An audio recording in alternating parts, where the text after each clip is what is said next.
You arrive in the back of a car that doesn't belong to you, on a road you didn't choose, at a house no one in your family will ever mention out loud again.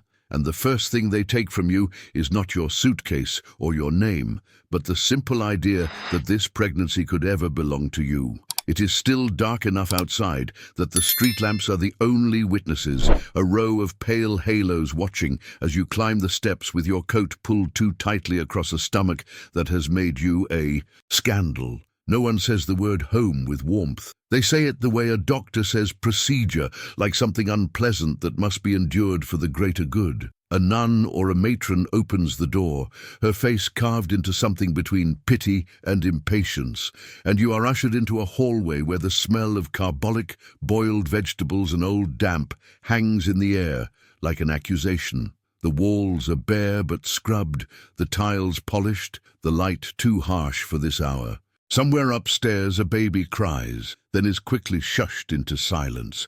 You are not asked what you want. You are asked your name, your age, your parish, your father's occupation, whether you know who the father of the child is, whether he intends to marry you. Every answer you give is written down in a ledger by a hand that never looks up to meet your eyes. When they ask if you understand why you are here, there is only one acceptable reply. You are told that this is a place for girls in trouble, that you have brought shame on your family, on your community, on your church, that this is an opportunity for you to atone and to start again. You are told that you are lucky. Outside, in Britain and Ireland, the official story is that these are mother and baby homes, charitable institutions offering shelter, medical care, and moral guidance to women who would otherwise be cast onto the streets. Inside, you begin to realize that the word mother is conditional here, and the word home is a lie told so often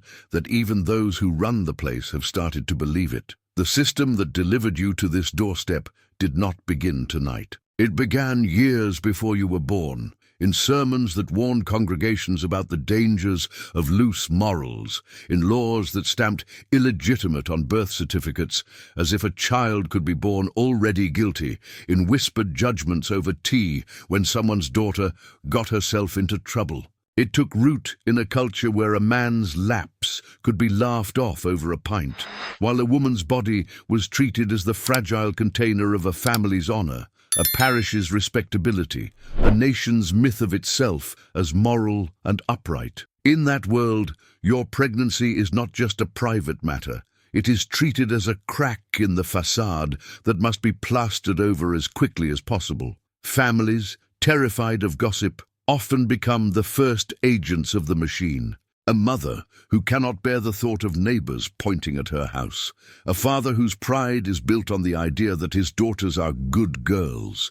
They may shout, weep, threaten to throw you out, or fall into a cold, efficient silence. Somewhere in that storm, the suggestion is made. There are places that deal with this quietly, places where you can go until it's all over. A priest might frame it as spiritual care, a social worker as social protection, a doctor as the only practical option. No one uses words like exile, confinement, or erasure, but that is what is being arranged when they decide that you must disappear for a while. The power to make that decision does not rest with you. It rests with those who have something to lose if you stay visible. Parents who fear shame, employers who fear scandal, clergy who fear losing moral authority, state officials who fear the cost of supporting lone mothers openly. They speak of what is best for you and for the baby. But the you in that sentence is always a version of you that has been tidied up, made acceptable, stripped of the messy reality of desire, fear, attachment, and grief. By the time you are sitting on a narrow bed in a dormitory with 6 or 10 other girls, your old life is already being rewritten in absentia. To the outside world, you may be visiting relatives, working away, unwell. Your absence is folded into a story designed to protect everyone, except you. In some families, younger siblings are told not to ask questions. In others, the subject of your name becomes a no-go zone. A patch of conversational ice that must be stepped around. The mother and baby home thrives on this collusion. It needs the silence of the street as much as it needs the rules on its notice boards. Those rules are everywhere once you start to look. On the wall by the dormitory door, by the laundry, in the refectory, lights out at a certain hour, no unauthorized letters, no visitors without permission, no familiarity between girls, attendance at prayers compulsory. Your body is regulated too. When you eat, when you wash, when you see a doctor, your pregnancy is monitored more as a timetable than as a life. You feel the baby move while kneeling on cold stone floors, while hauling wet sheets from industrial washing machines, while reciting prayers that you have been told will help to cleanse you of the sin that brought you here. The idea that you might be both repentant and still deeply in love with the life inside you does not fit easily into the institution's categories, so it is not acknowledged. What makes these homes particularly chilling is not only what they do overtly, but what they present themselves as being. On paper, in official reports and reports to donors, they are places of refuge. Inspectors might note the cleanliness, the order, the absence of visible bruises, the presence of crucifixes and framed pictures of saints.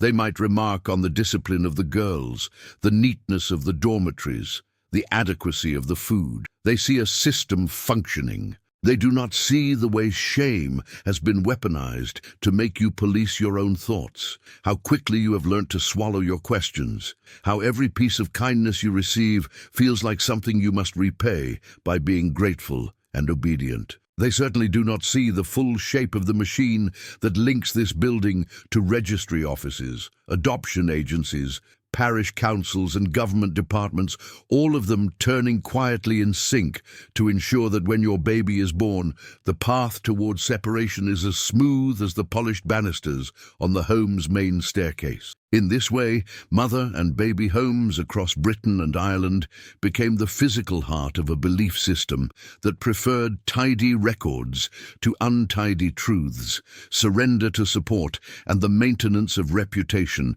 over the messy reality of human bonds. You have not yet gone into labor, but the process of turning you into a ghost of your own life has already begun. You are present, breathing, working, praying, and yet the future being planned for you depends on your absence. From your child's documents, from official narratives, from the memories of those who find it easier to forget that you were ever here at all. The mornings in the home begin long before the sun reaches the high windows, summoned not by alarm clocks you chose, but by footsteps and keys, and the abrupt snap of the light being switched on. A reminder that here, your time belongs to someone else.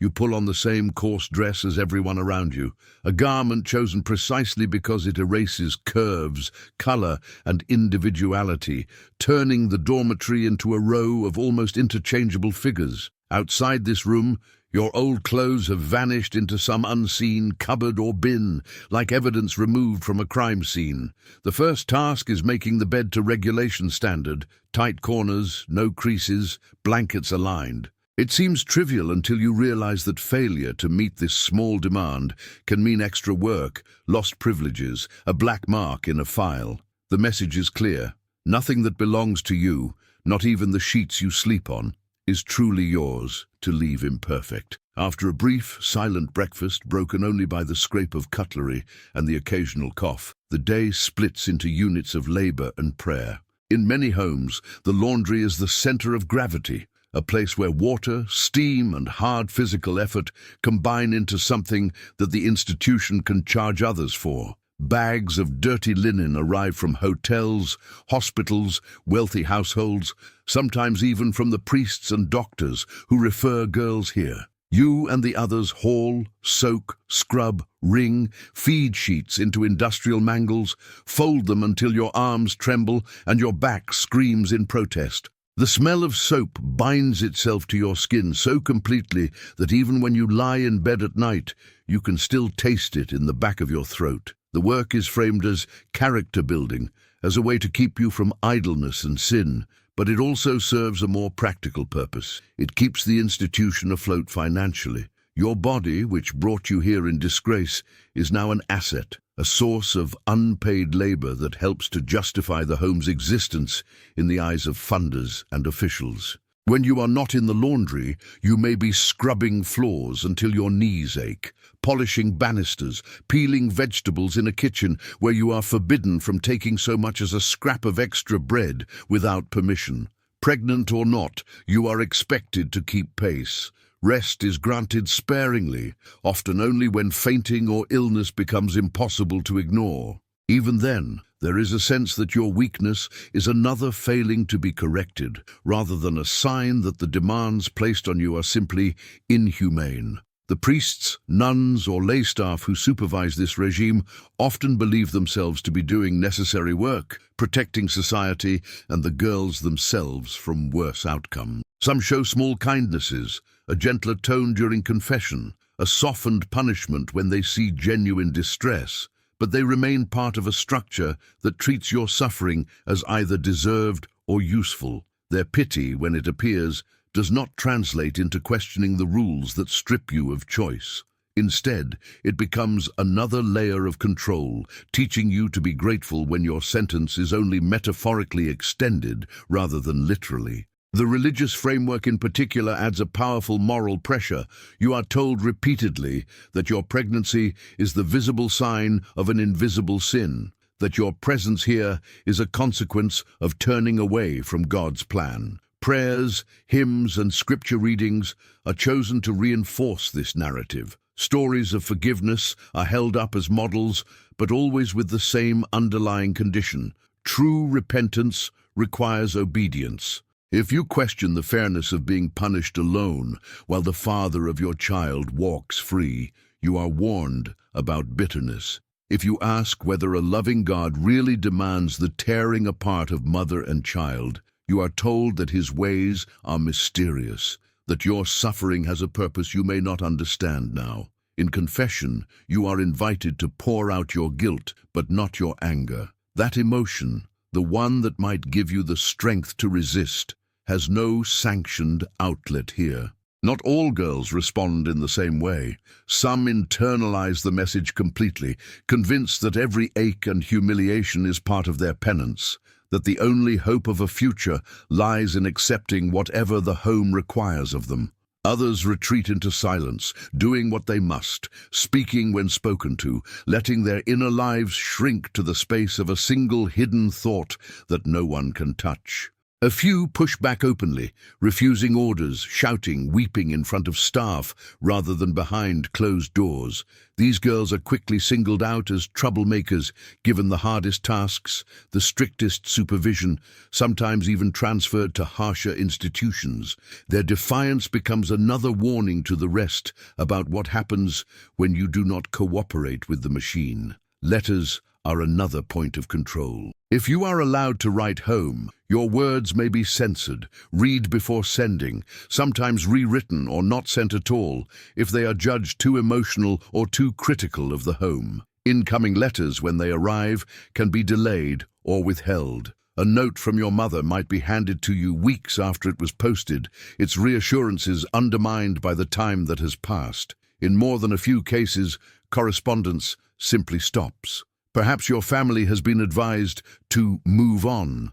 Perhaps they cannot bear the pain of engaging with a situation they feel powerless to change. Perhaps they have convinced themselves that asking too many questions will only make things worse for you. From your perspective, all you know is that the outside world grows quieter and quieter until you begin to doubt whether you were ever truly part of it. At the same time, the institution builds its own paper version of you. Forms are completed, medical notes taken, moral assessments written. Staff discuss you in meetings, summarizing your behavior in phrases that fit neatly into columns: cooperative, remorseful, resistant, over-attached to infant. Little of this language captures the complexity of your inner life, but it will have far more influence over your future than any plea you could make. When the time comes to decide what will happen to your baby, it is these documents that officials and agencies will read, not the story you might tell if given the chance. The other girls become mirrors in which you catch glimpses of possible futures. There is the one who has been here before, whose previous child was taken for adoption and who is now back, older and more resigned, her dreams of marriage and a respectable life visibly fraying. There is the very young girl barely out of childhood who flinches every time an adult man enters the room and who cannot bring herself to say the word father when asked who impregnated her. There is the quiet one whose parents visit regularly, bringing small gifts and tears, but who never mentions any plan to bring her home with the baby. In each of them you see different degrees of disappearance. Some will leave with a plan, however fragile. Others will simply be discharged once they are no longer useful to the home, expected to conjure a new life from nothing, carrying a secret that will shape every relationship they ever have. Through it all, one thing remains constant. Your role as mother is treated as temporary, conditional, and ultimately disposable. You are allowed to carry the child, to labor, perhaps even to nurse for a short time, but the thread connecting you is always held by other hands. They will decide when to pull it taut and when to cut it altogether. They will decide what story is told about why it happened, a story that usually paints you as having given up your baby rather than as having been systematically stripped of any real alternative. In this way, day by day, rule by rule, form by form, the mother and baby home performs its true function. It does not merely house pregnant unmarried women, it gradually separates them from their own sense of self until, even while they breathe, work and cry within its walls, they begin to feel like spectators to their own lives, present in body but fading from the narratives that matter. The transformation into a ghost does not happen in a single dramatic moment. It is the slow result of countless small erasures, of choice, of voice, of name, of connection. When the first contraction finally grabs you from the inside, it feels like punishment and promise at once, a knife of pain wrapped around the knowledge that the moment you have been moving towards for months is here. And yet the corridors you are led down feel like the approach to an execution rather than the threshold of a new life. The labor ward in a mother and baby home is designed for efficiency, not intimacy. Metal-framed beds spaced at intervals, bright lights that flatten everything into clinical glare, instruments laid out on trays with a precision that leaves no room for sentiment. The staff have seen it all before. To them, your gasps and cries and gripping of the bed rails are familiar sounds in a familiar script. They measure, time, instruct. They tell you when to push, when to breathe, when to be quiet. If you whimper for your mother, there is no mother to come. If you call out for the baby's father, his name has never been welcome within these walls. The only figure consistently present is the institution itself, represented by uniforms and routines that make it clear this is its territory, not yours. Pain, which in another context might be met with soothing words and a hand to hold, is here treated as something you must endure with as much silence and composure as possible. Some staff genuinely believe that labor without pain relief will teach you a lesson, that it will inscribe the memory of this mistake so deeply in your body that you will never repeat it. Others simply lack resources or training, or follow protocols that were written with more concern for order than comfort. As your body does the brutal, beautiful work of bringing a child into the world, the narrative wrapped around you insists that this is less a miracle than a reckoning. And yet, when the baby finally arrives, slick with blood and vernix, crying with astonishing force, a truth breaks through the institutional script, if only for a moment. This is a person, not a problem. Instinctively, you reach out, wanting to hold, to see, to count fingers and toes, to speak the name you have whispered silently for months. Sometimes you are allowed to, for a minute or two. Sometimes the child is whisked away for examination so quickly that your outstretched arms close on. The gap between those whose babies were placed immediately into adoptive arms and those who were permitted a brief period of care inside the home is one of the many arbitrary cruelties of the system. It depends on policy, on the attitudes of staff, on the particular decade, on the presence or absence of waiting couples approved by agencies and religious orders. If you are among the women who are allowed to care for your baby for a time, it is in a nursery whose regime is as tightly controlled as the rest of the building. Feeding times are set, visiting times enforced, night crying policed. You might rock your child in a hard wooden chair under the watchful eye of a sister who reminds you that this is only temporary, that true love sometimes means letting go. You may be encouraged to imagine the life your baby will have with a proper family, a garden, a pram, holidays by the sea, parents who can give them everything you supposedly cannot. The implied contrast is with your own future, back to a cramped house, a low-paid job if you can get one, neighbors who remember and judge. It is a narrative carefully crafted to make the coming separation seem not only inevitable, but virtuous.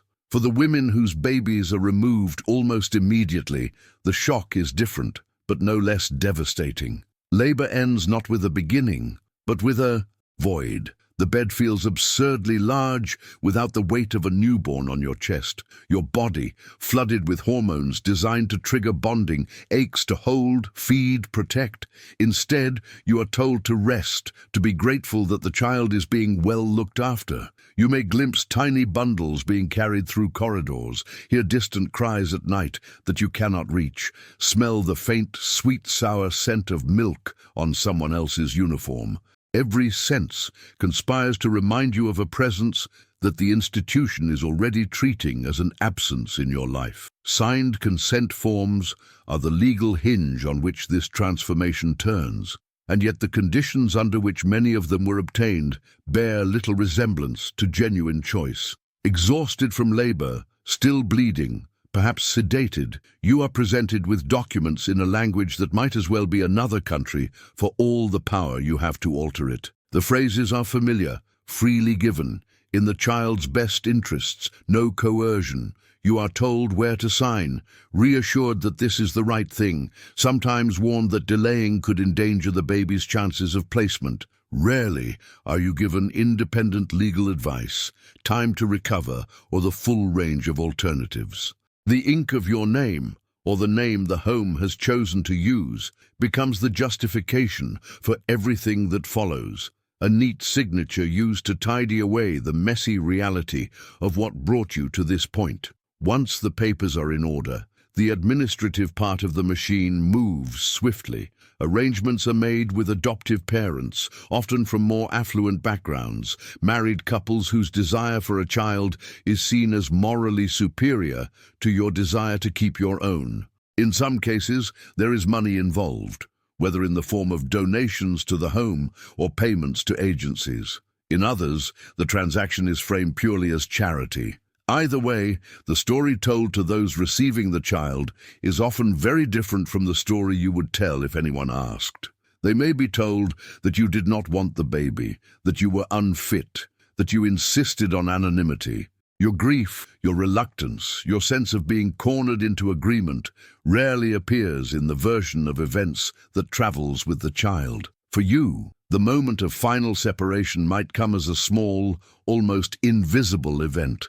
A nurse not handing the baby back after a feed, a room suddenly emptied, a car door closing somewhere beyond your line of sight. The staff, to whom this is routine, may speak in platitudes about time healing, about fresh starts. They may encourage you to think of the child as being in God's hands now, as if that absolves everyone else of responsibility. Some girls scream, beg, clutch at hems and sleeves. Others go very quiet, a stillness that frightens even those who have seen it before. Whatever your reaction, it takes place within walls that are designed to contain it. There is no public witness, no wider community to share the weight of what has happened. Outside, life goes on. Inside, you're expected to fold the experience up and place it in some internal cupboard, labeled and locked, like the institutional storerooms where babies' clothes and mothers' letters sometimes end up. In the days or weeks after, your body continues to behave as if the baby is there. Milk comes in, womb contracts, arms instinctively curve around an absence at night. The home has no ritual to mark this ghost motherhood, no formal recognition that you have crossed one of the most profound thresholds a human can cross. Instead, you are asked to return to the schedule as if you have simply recovered from an illness. Work resumes.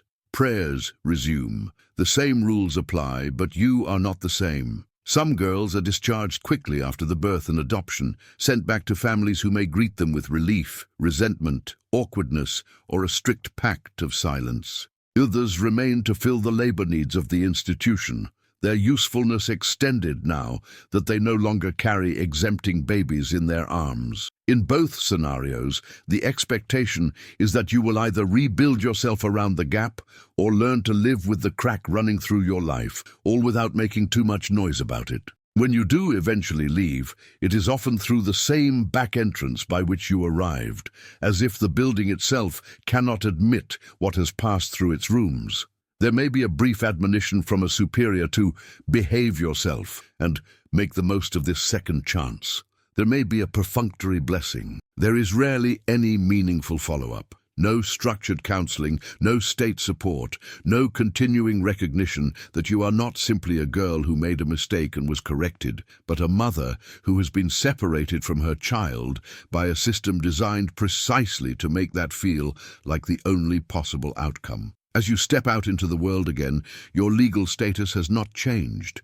You are still who you were on paper. Same name, same date of birth, same address. But in reality, something enormous has been added and removed at once. There is a birth certificate somewhere that ties you to a child who will grow up with another name, another story. There is a file in a cabinet in the home or in a government archive that encapsulates your time as an inmate, a patient, a penitent, anything but the full, complicated human you know yourself to be. And there is a version of you that the people around you prefer to see. A girl who went away for a bit and is now back, hopefully wiser, hopefully chastened, hopefully ready to slot back into the role they have prepared. The ghosting that began in the home continues outside it, not as literal haunting, but as a kind of social semi-existence. You are there, but not fully acknowledged. You have borne a child, but not publicly recognized as a mother. You carry a grief that has no official name, no culturally sanctioned form. The mother and baby home has done its work. It has taken a living, breathing woman and turned her into someone whose deepest experience must remain invisible if the stories that keep other people comfortable are to remain intact. Years pass, and if anyone asks about that period of your life, the easiest thing to do is to turn it into a blur, a time you spent away, a vague reference to being ill or working somewhere out of town, because to describe it accurately would mean reopening a wound that never properly closed and confronting the fact that the world you came back to was more comfortable with you as a cautionary tale than as a witness. You might marry, you might not. You might have more children later and find that every milestone they reach is haunted by an invisible shadow, a birthday you do not know, a face you cannot picture, a name you were told to forget. Sometimes, standing at a sink or in a supermarket queue or by the side of a football pitch, you catch yourself wondering whether the child you lost is somewhere nearby, walking past you with a stranger's features and a stranger's surname. You cannot voice this thought without risking incomprehension or condemnation, so it remains inside, another layer of ghostliness. It is not only mothers who carry this strange absence. The children adopted out of mother and baby homes grow up with their own sense of something unspoken. Some are told they were chosen, that their birth mother couldn't cope, that everything was done properly and with love. Others sense the discomfort in adults' voices when they ask too many questions, the way conversations shift when the topic of adoption arises on television. As they get older, official documents, birth certificates, adoption records become both keys and barriers. Names are missing, lines are blacked out, explanations are thin. For those who decide to search, the path often leads not to clear answers, but to archives filled with the same kind of neat handwriting that once recorded their mother's moral failings. They discover that their lives were shaped by decisions made in rooms they never entered, by people they never met, under policies that saw them less as individuals than as solutions to social anxieties about illegitimacy, poverty, and reputation. At some point, decades after the heyday of the homes, enough of these individual stories begin to surface that governments, churches, and agencies can no longer pretend that nothing was amiss. Journalists start to investigate, activists collect testimony, inquiries are launched with titles that speak of historical wrongs and past practices. Former residents sit in hearing rooms, hands trembling slightly as they lean towards microphones and describe the car journeys, the uniforms, the work, the labor, the moment their babies were taken. For many, this is the first time anyone in authority has asked them to speak on the record about what happened. The process is both liberating and wounding. To turn trauma into testimony is to relive it in a setting that cannot possibly match the intensity of the original, but it is also to wrest back some control over a story that has long been told by others, if it was told at all. Officials listening to this evidence face their own uncomfortable recognitions. They see how laws they believed to be neutral were applied in ways that overwhelmingly punished women and let men slide by untouched. They see how oversight mechanisms failed, how inspections focused on hygiene and head counts rather than on the deeper question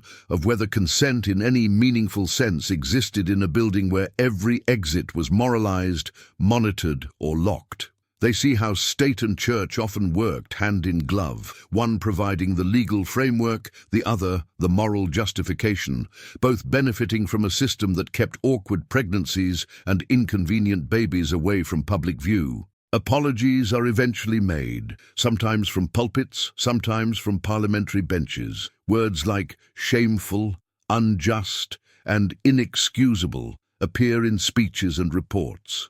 Memorials are proposed. Compensation schemes are debated. For some, these gestures bring a measure of validation, a sense that the weight they have carried is finally recognized as something imposed, not self-inflicted. For others, the gestures feel oddly detached, like apologies delivered to a crowd rather than to the specific woman who sat alone in a dormitory at night, listening to her milk drip onto sheets she was not allowed to use to feed her baby. No sum of money, no carefully crafted statement can invert the years during which institutions were believed over individuals, files over memories, procedure over lived experience. And yet, the act of naming the wrongs matters, because one of the most devastating effects of the homes was to convince those who passed through them that their pain was either deserved or irrelevant. Public acknowledgement cracks that lie open and lets in enough light to show that the ghosts these women became were not natural consequences of their own actions, but the products of a conscious design.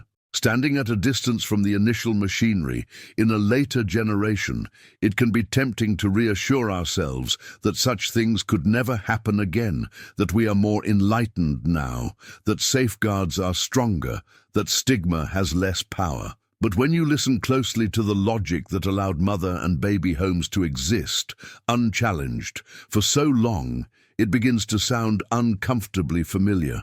The insistence that certain groups must sacrifice their autonomy for the greater good. The use of bureaucracy to obscure responsibility. These are the rules. My hands are tied. The framing of institutional convenience as moral necessity. The ease with which entire categories of people can be reduced to problems to be managed rather than lives to be supported. In a different era, the same impulses can latch onto different targets. Migrants, the poor, those with mental illness, anyone whose existence highlights a contradiction or a failure, the majority would rather not confront. Walls may be built of different materials, rules written in different vocabulary, but the underlying temptation is the same: to tidy suffering away, to hide the cost of maintaining a comfortable image, to turn living people into abstractions so that decisions about them can be made without the inconvenience of empathy. The story of how mother and baby homes turned pregnant women into ghosts of their own lives is therefore not only about mid-20th century Britain and Ireland, or about specific religious orders or state departments. It is about the perennial danger of letting shame and respectability set the terms of our compassion. It asks hard questions. Who today is being told that removal from sight is for their own good?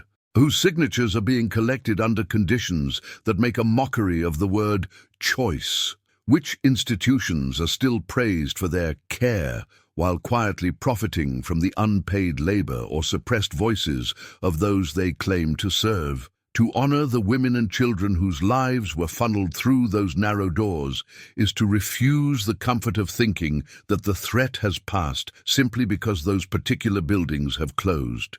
It is to listen when someone says, "This feels wrong," even if the paperwork is in order. It is to recognize that real support looks very different from control dressed up as charity, that genuine care builds people up rather than hollowing them out and sending them back into the world as shadows of who they might have been. Above all, it is to remember that the most dangerous ghosts are not the ones that haunt old corridors at night, but the ones created in plain sight when a society decides that certain lives are easier to erase than to fully acknowledge.